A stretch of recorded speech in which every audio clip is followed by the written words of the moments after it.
हाय दोस्तों, आप सभी को हमारे YouTube चैनल ऋषि स्टडी पॉइंट में बहुत बहुत स्वागत है। आज हम लोग क्लास 9 के 2 मार्च को होने वाले सामाजिक विज्ञान के कुछ महत्वपूर्ण सवालों को देखेंगे। आज के हमारे इस वीडियो में जितने भी क्वेश्चन हैं आप लोगों के होने वाले एग्जाम के दृष्टिकोण से बहुत ही महत्वपूर्ण होने वाला है, इसलिए आज के हमारे इस वीडियो को आप लोग शुरू से अंत तक देखें और हाँ, अच्छा लगे तो अपने दोस्तों को भी ज़्यादा से ज़्यादा शेयर करें। तो चलिए दोस्तों, अब देर न करके एक एक करके उन सभी क्वेश्चनों को देखते हैं। आज के हमारे इस सेट का पहला क्वेश्चन, फ्रांस की क्रांति कब शुरू हुई? पहला ऑप्शन है 14 जुलाई 1789, दूसरा ऑप्शन है 14 जुलाई 1779, तीसरा ऑप्शन है 14 जुलाई 1769 या चौथा ऑप्शन है 14 जुलाई 1749। तो फ्रांस की क्रांति 14 जुलाई 1789 ईस्वी को शुरू हुई थी, तो इसलिए इस सवाल का सही जवाब होगा ऑप्शन नंबर ए, 14 जुलाई 1789। हमारा आज का अगला क्वेश्चन, टाइथ क्या है? पहला ऑप्शन है प्रत्यक्ष कर, दूसरा ऑप्शन है अप्रत्यक्ष कर, तीसरा ऑप्शन है धार्मिक कर या चौथा ऑप्शन है कृषि कर। तो टाइथ एक प्रकार का धार्मिक कर है, इसीलिए इस सवाल का सही जवाब होगा ऑप्शन नंबर गो, धार्मिक कर। हमारा आज का अगला क्वेश्चन, फ्रांसीसी समाज में सत्ता और सामाजिक हैसियत को अभिव्यक्त करने की श्रेणी को क्या कहा जाता है? पहला ऑप्शन है सामंत, दूसरा ऑप्शन है पादरी, तीसरा ऑप्शन है सर्वहारा या चौथा ऑप्शन है एस्टेट।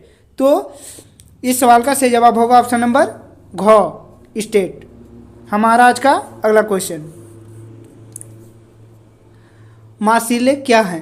पहला ऑप्शन रूस का राष्ट्रगान, दूसरा ऑप्शन अमेरिका का राष्ट्रगान, तीसरा ऑप्शन फ्रांस का राष्ट्रगान या चौथा ऑप्शन भारत का राष्ट्रगान।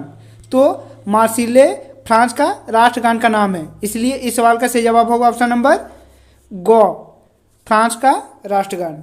हमारा अगला क्वेश्चन, क्वेश्चन नंबर 5, 1774 ईस्वी में फ्रांस की राजगद्दी पर कौन आसीन था? पहला ऑप्शन लुई 15वां, दूसरा ऑप्शन लुई 16वां, तीसरा ऑप्शन नेपोलियन या चौथा ऑप्शन लेनिन।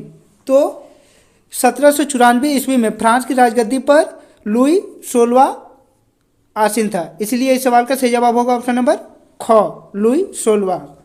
हमारा अगला क्वेश्चन, क्वेश्चन नंबर 6, रूस के संपन्न किसान को क्या कहा जाता है? पहला ऑप्शन सामंत, दूसरा ऑप्शन पादरी, तीसरा ऑप्शन मसाई या चौथा ऑप्शन कुलक। तो रूस के संपन्न किसानों को हम लोग कुलक कहते हैं, इसलिए इस सवाल का सही जवाब होगा ऑप्शन नंबर घ, कुलक। हमारा अगला क्वेश्चन, मार्फा वारसिल्वा कौन थी? पहला ऑप्शन एक जादूगर, दूसरा ऑप्शन एक बहादुर महिला कारीगर, तीसरा ऑप्शन एक अनपढ़ किसान या चौथा ऑप्शन एक शिक्षिका। तो मार्फा मार्सिल्वा एक बहादुर महिला कारीगर थी, इसलिए इस सवाल का सही जवाब होगा ऑप्शन नंबर ख, एक बहादुर महिला कारीगर। हमारा अगला question, question number 8, Saint Petersburg का नया नाम क्या पड़ा? पहला ऑप्शन पेरिस, दूसरा ऑप्शन मॉस्को, तीसरा ऑप्शन क और ख दोनों या चौथा ऑप्शन पेट्रोग्राद। तो सेंट पीटर्सबर्ग का नया नाम पेट्रोग्राद पड़ा, इसलिए इस सवाल का सही जवाब होगा ऑप्शन नंबर घ, पेट्रोग्राद। हमारा अगला क्वेश्चन, 1917 में जार शाही के पतन की घटना को क्या कहा जाता है? पहला ऑप्शन फरवरी की क्रांति, दूसरा ऑप्शन मार्च की क्रांति, तीसरा ऑप्शन अगस्त की क्रांति या चौथा ऑप्शन अक्टूबर की क्रांति। तो 1917 में जार शाही के पतन की घटना को हम लोग अक्टूबर क्रांति के नाम से जानते हैं, इसीलिए इस सवाल का सही जवाब होगा ऑप्शन नंबर घ, अक्टूबर की क्रांति। हमारा अगला क्वेश्चन, समाजवादी विचारधारा के प्रवर्तक कौन थे? पहला ऑप्शन रॉबर्ट ओवन, दूसरा ऑप्शन लुई ब्लॉक, तीसरा ऑप्शन कार्ल मार्क्स या चौथा ऑप्शन फ्रेडरिक एंजेल्स।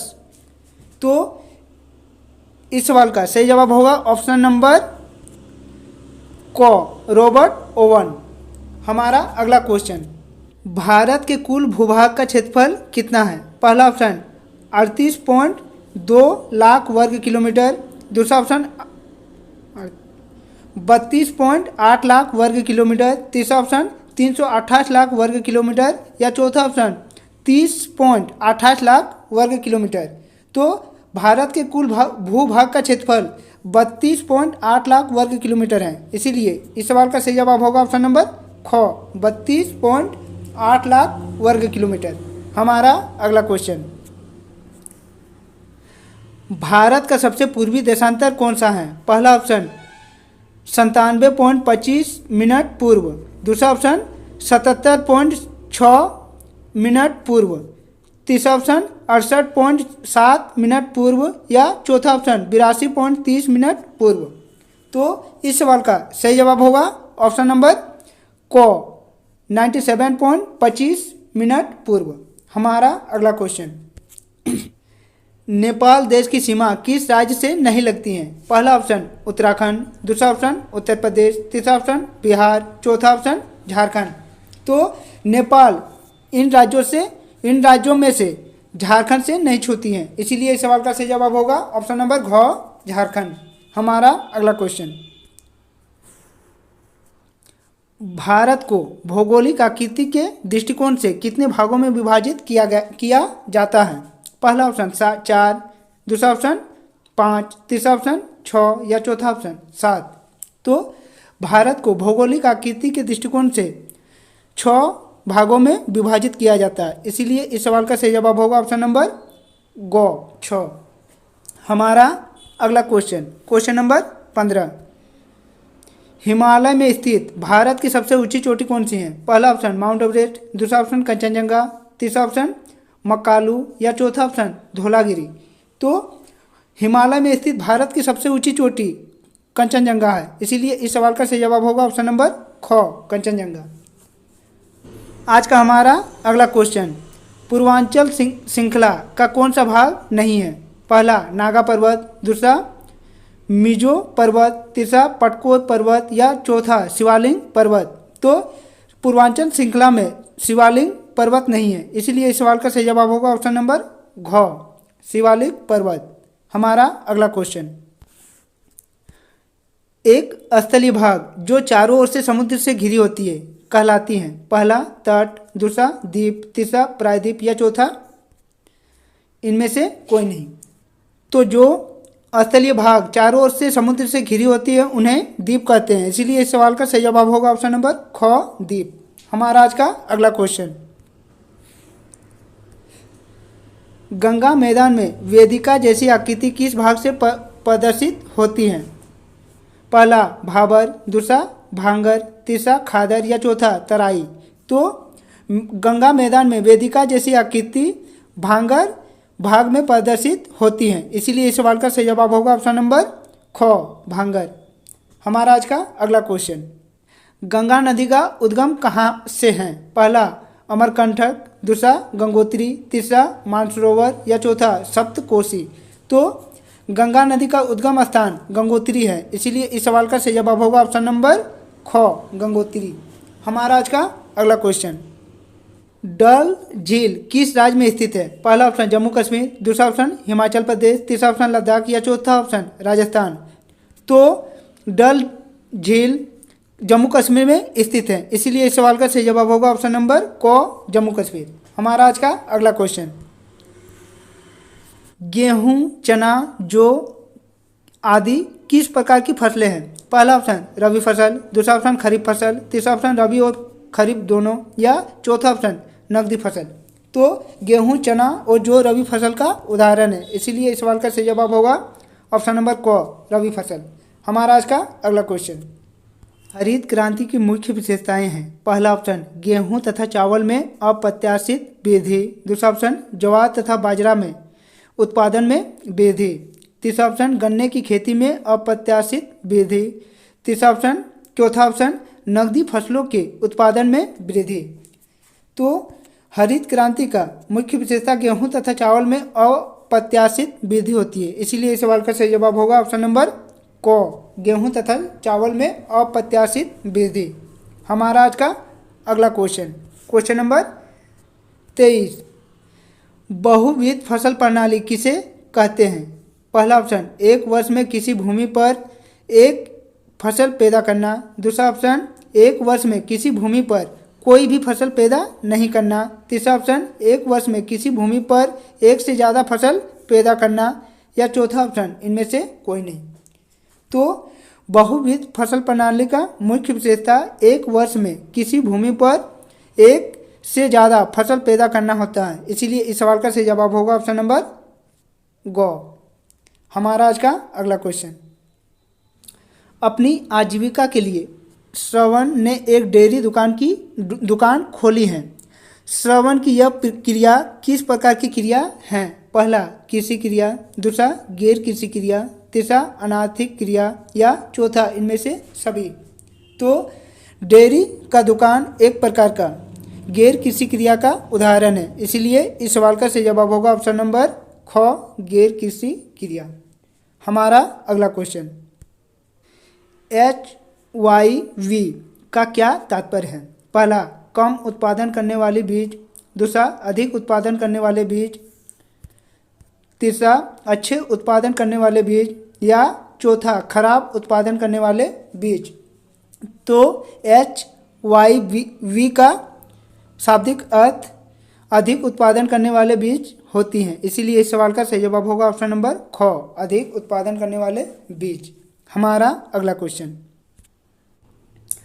निम्नलिखित में से कौन से कारक जनसंख्या की गुणवत्ता को बढ़ाती है? पहला, साक्षरता दर, दूसरा लोगों का स्वास्थ्य, तीसरा कौशल निर्माण, चौथा इनमें से सभी। तो इनमें से सभी जनसंख्या की गुणवत्ता को बढ़ाती है। इसीलिए इसका सही जवाब होगा ऑप्शन नंबर घ, सभी। हमारा अगला क्वेश्चन, भारत सरकार की पहल सर्व शिक्षा अभियान का प्राथमिक उद्देश्य क्या है? पहला, कई भारतीय राज्यों के शैक्षिक रूप से पिछड़े जिलों को वयस्कों के साथ बच्चों की शिक्षा पर ध्यान केंद्रित करना। दूसरा ऑप्शन है, महिलाओं को शिक्षा देने पर ध्यान देना। तीसरा ऑप्शन है, पिछड़े वर्ग के बच्चों को शिक्षा देने का ध्यान देना। और चौथा ऑप्शन है, 6 से 14 वर्ष के बीच के सभी बच्चों को शिक्षा देने पर ध्यान देना। तो इस सवाल का सही जवाब होगा ऑप्शन नंबर घ, 6 से 14 वर्ष के बीच के सभी बच्चों को शिक्षा देने पर ध्यान देना। हमारा आज का अगला क्वेश्चन, इनमें से कौन प्राथमिक क्षेत्र का एक उदाहरण है? पहला, पशुपालन, दूसरा कपड़ा बुनना, दूसरा बैंकिंग, तीसरा ट्यूशन पढ़ाना।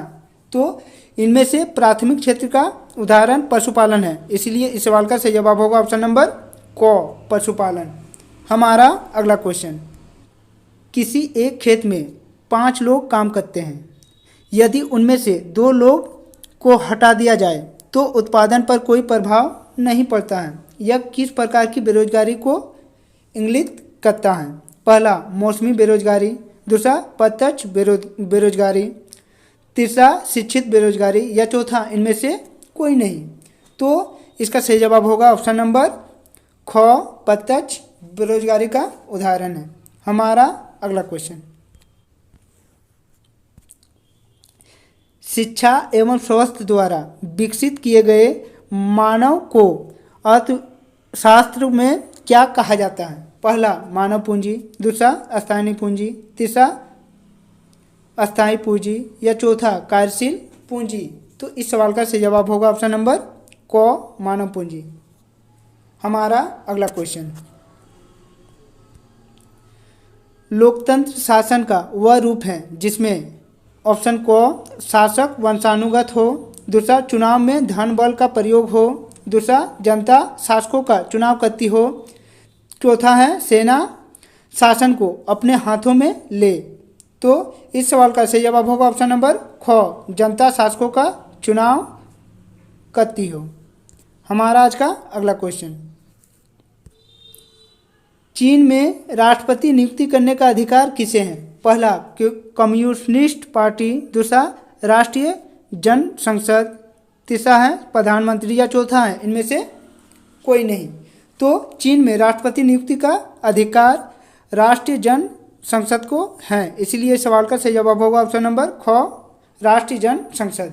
हमारा आज का अगला क्वेश्चन, जिम्बाब्वे कब स्वतंत्र हुआ? पहला ऑप्शन है 1960, दूसरा ऑप्शन 1970, तीसरा ऑप्शन 1980 या चौथा ऑप्शन 1990। तो जिम्बाब्वे 1980 को स्वतंत्र हुआ था, इसलिए इस सवाल का सही जवाब होगा ऑप्शन नंबर गो 1980। हमारा अगला क्वेश्चन, रॉबर्ट मुगाबे कहाँ के राष्ट्रपति थे? पहला ऑप्शन दक्षिण अफ्रीका, दूसरा ऑप्शन चीन, तीसरा ऑप्शन पाकिस्तान, चौथा ऑप्शन जिम्बाब्वे। तो रॉबर्ट मुगाबे जिम्बाब्वे का राष्ट्रपति था, इसलिए इस सवाल का सही जवाब होगा ऑप्शन नंबर घ जिम्बाब्वे। हमारा आज का अगला क्वेश्चन, दक्षिण अफ्रीका के प्रथम राष्ट्रपति कौन थे? पहला ऑप्शन है परवेज मुशर्रफ, दूसरा ऑप्शन है रॉबर्ट मुगाबे, तीसरा ऑप्शन है नेल्सन मंडेला या चौथा ऑप्शन है जेकब जुमा। तो दक्षिण अफ्रीका के प्रथम राष्ट्रपति नेल्सन मंडेला थे, इसीलिए इस सवाल का सही जवाब होगा ऑप्शन नंबर गो नेल्सन मंडेला। हमारा आज का अगला क्वेश्चन, संविधान के संबंध में इनमें से कौन सा कथन असत्य है? पहला ऑप्शन है यह साथ रहे विभिन्न तरह के लोगों के बीच जरूरी भरोसा एवं सहयोग विकसित करता है। दूसरा ऑप्शन है यह स्पष्ट करता है कि सरकार का गठन कैसे होगा और कैसे फैसला लेने का अधिकार है। तीसरा ऑप्शन है यह सरकार के अधिकारों की सीमा नहीं बताता है। चौथा ऑप्शन है यह नागरिकों के अधिकारों के बारे में बताती है। तो इस सवाल का सही जवाब होगा ऑप्शन नंबर गो, यह सरकार के अधिकारों की सीमा नहीं बताती है। हमारा आज का अगला क्वेश्चन, क्वेश्चन नंबर 37, भारतीय संविधान सभा के लिए कब चुनाव कराए गए थे? पहला ऑप्शन है जुलाई 1942, दूसरा ऑप्शन है जुलाई 1944, तीसरा ऑप्शन है जुलाई 1945 या चौथा ऑप्शन है जुलाई 1946। तो भारतीय संविधान सभा के लिए सर्वप्रथम चुनाव जुलाई 1946 को हुई थी, इसीलिए इस सवाल का सही जवाब होगा ऑप्शन नंबर घ जुलाई 1946। हमारा आज का अगला क्वेश्चन, इनमें से कौन भारतीय संविधान सभा के सदस्य नहीं थे? पहला ऑप्शन है महात्मा गांधी, दूसरा ऑप्शन है पंडित जवाहरलाल नेहरू, तीसरा ऑप्शन है डॉक्टर भीमराव अंबेडकर या चौथा ऑप्शन है डॉक्टर राजेंद्र प्रसाद। तो इनमें से महात्मा गांधी संविधान सभा के सदस्य नहीं थे, इसलिए इस सवाल का सही जवाब होगा ऑप्शन नंबर क महात्मा गांधी। हमारा आज का अगला क्वेश्चन, इनमें से भारतीय संविधान का बुनियादी मूल्य कौन सी नहीं है? पहला ऑप्शन समानता, दूसरा ऑप्शन स्वतंत्रता, तीसरा ऑप्शन असहिष्णुता या चौथा ऑप्शन पंथ निरपेक्ष। तो इस सवाल का सही जवाब होगा ऑप्शन नंबर घ। हमारा आज का अगला क्वेश्चन, इनमें से कौन सम्मिलित नहीं है? पहला मोतीलाल नेहरू, ये सही है क्योंकि मोतीलाल नेहरू ने 1928 में भारत का संविधान बनाया था। दूसरा ऑप्शन है राजेंद्र प्रसाद, यह भी सही है क्योंकि यह संविधान सभा के अध्यक्ष थे। दूसरा ऑप्शन है भीमराव अंबेडकर, यह भी सही है क्योंकि यह प्रारूप कमेटी के अध्यक्ष थे। और चौथा है इंदिरा गांधी, संविधान सभा के सदस्य। तो संविधान सभा में कुल 15 महिला सदस्य थे, इनमें से इंदिरा गांधी नहीं थी, इसीलिए इस सवाल का सही जवाब होगा ऑप्शन नंबर घ इंदिरा गांधी। तो दोस्तों, यदि आप लोगों को आज का हमारा यह वीडियो अच्छा लगा हो तो हमारे इस वीडियो को लाइक कर लें, इस चैनल को सब्सक्राइब कर लें और बेल आइकन को दबा लें ताकि हमारे इस चैनल में जब भी कोई नया वीडियो अपलोड हो आप तक नोटिफिकेशन सबसे पहले पहुँचे।